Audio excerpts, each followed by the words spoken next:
your class. ISO is completely derived from Kaizen. No.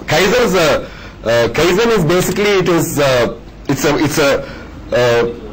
on its own. Standards have been designed for various purposes.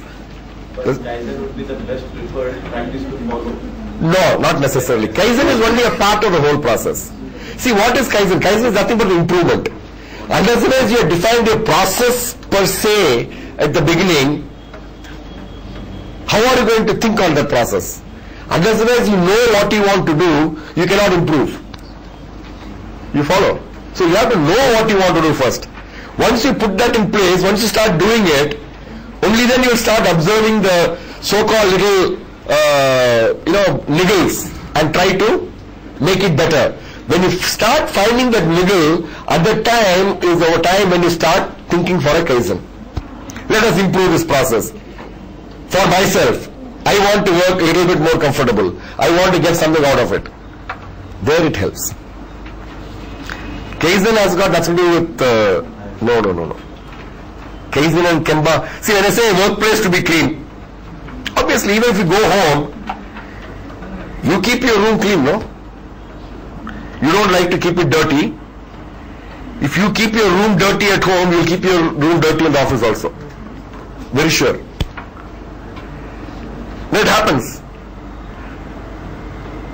When it comes to our home, we behave differently. That should be in this place, that should be perfect.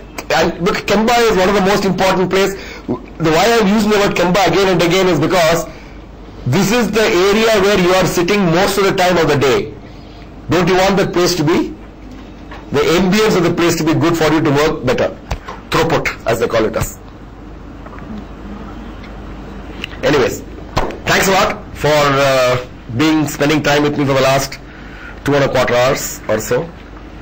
I hope I have conveyed some kind of gyan from my side, a little bit, not much, and fundamentally because we want to move towards quality management system over the next couple of months or so. We want to move towards quality management system, and this is the first step that we have to follow. Any questions that you want to ask, or would you like to discuss? Yeah. Sir, what are the challenges will be there if you go for ISO? Because being a private limited company, there will be a lot of challenges and a lot of things or decision will be taken by the managements.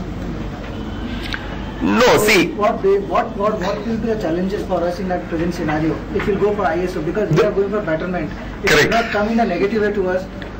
No, I understand. The first area that we have to really look into is that, see, most of these organizations where I have worked earlier also, when you try to bring in a new system, automatically there is resistance.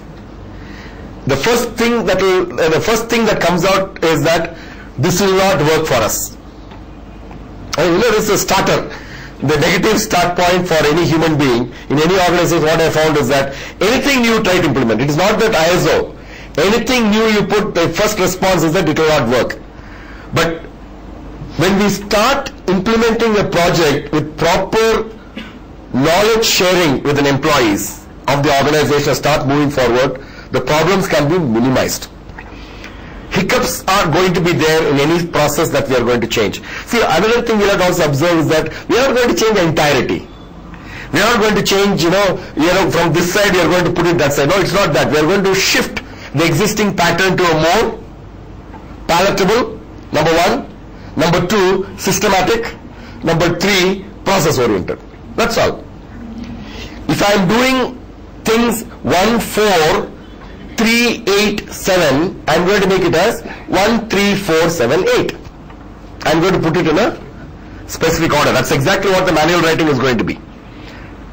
What, sir, with your experience, what kind of practical problems we will face in these transitions or kind of things? Because it is again new task.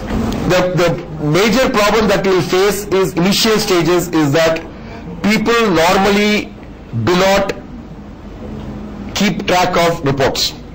See, the format that we create for keeping lot of reports are there. Generally, people don't bother to update that. The reason being, they are not used to it. Biggest problem will be that after about 10 days, if you come back and look at it, you still wouldn't have come into the line, because they feel that up to 12 o'clock they will do this work. After that, then what I have observed is that after that you go back to their own, doing whatever that they have been doing earlier.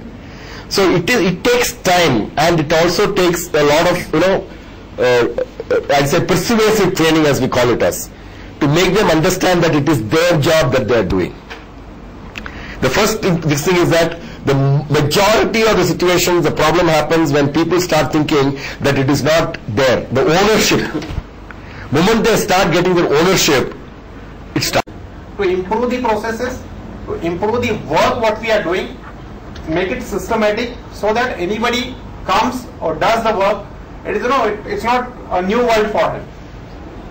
Like tomorrow, any department were doing any work, even you wanted to understand the work of the department. What is HR doing? What is the marketing team doing? What is finance doing? What is academics doing? It will be easy for anybody to understand the work. And it will help each other, cross-department functioning. What is your requirement in terms of, like, suppose, now if we talk about Educare as a company, what is academics delivering will be helpful to placement as well. Because if the delivery is not proper, tomorrow placement will say the students are not good, so we are not able to place them. Marketing will say the active finance didn't help them to get the funds, so we are not able to do the marketing activities. So this is all is for us. Maybe it will include some more documentation, yes. More work will be involved in this till the time we get into the same process. We are just organizing our work in the process, and there is nobody else who is going to define this process. We are going to define it for our own departments. We are going to prepare the manuals. Okay, this is what is our work. Now let us do it systematically. When you four, if 5 of you are working in a particular department, you will know what is the loopholes. Now you people, when you work in IT, you find out the bugs. What are the bugs in the software? And then you try to fix that. So you will find out the bugs in the systems. When you are working in a particular system, you will find out the bugs. What are the problems? Because of what we get stuck. What problems we face in future when we follow a particular practice, and we'll identify that bugs in advance, and we'll have a system to fix that bugs, and we'll work according to that system. And whenever it will, like he showed that diagram, or it's a circle, it keeps going. You act upon it, again you start planning the next process. So it will keep going. It will be a little more work involved in our day-to-day operations, but going forward, it will ease our process and work. Because you know what you are doing, and you have documentation of what you are doing, and anybody asking you anytime, any work which you have done in past, you'll be able to immediately say, oh, this is what we followed, or this is what we did in that particular day. You people maintain your hourly record on working on a project. Why you maintain? So as to know what work is being allocated to that project, what work is already done, what is documented, what is the bugs being fixed, what can come. Next time if you are working on that, you can identify easily, no? So that is what we are trying to do in every system.